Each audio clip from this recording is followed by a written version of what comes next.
Rolling. Suvendu Adhikari মিথ্যা বলছেন এবং বিষ ছড়াচ্ছেন। বিজেপির রাজনীতিটাই হচ্ছে রুটি কাপড়া আর মাকানের, তাদের যে ব্যর্থতা, উন্নয়নের ব্যর্থতা, মানুষের উপর বোঝা চাপাচ্ছেন, তার থেকে নজর ঘোরাতে ধর্মের নামে মেরুকরণ। আসল হিন্দু ধর্মগুরু শঙ্করাচার্যরা যে প্রতিবাদ করছেন, সেই শঙ্করাচার্যদেরও অপমান করছে এই বিজেপি। মমতা বন্দ্যোপাধ্যায় 22 তারিখ সংহতি মিছিল ডেকেছেন, মহামিছিল, সংহতির মহামিছিল, বাংলার ঐতিহ্য মেনে।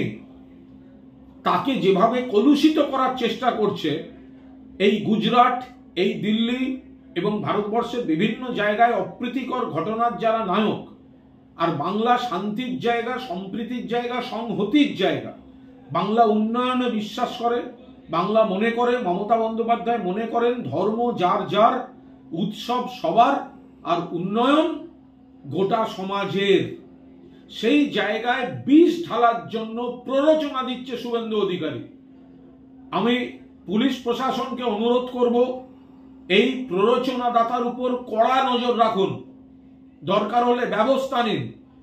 এই ধর্মীয় মেরুকরণের মাধ্যমে সংহতির বাতাবরণকে নষ্ট করে যে বিষ ছড়াচ্ছে, তার বিরুদ্ধে দরকার হলে আইনি ব্যবস্থা নিন। এবং রাজ্যপালকে অনুরোধ করব not to entertain that particular person, যে আমাদের শান্তি, সম্প্রীতি, সংহতি নিয়ে খেলা করছে শুধু রাজনীতির ব্যবসার জন্য।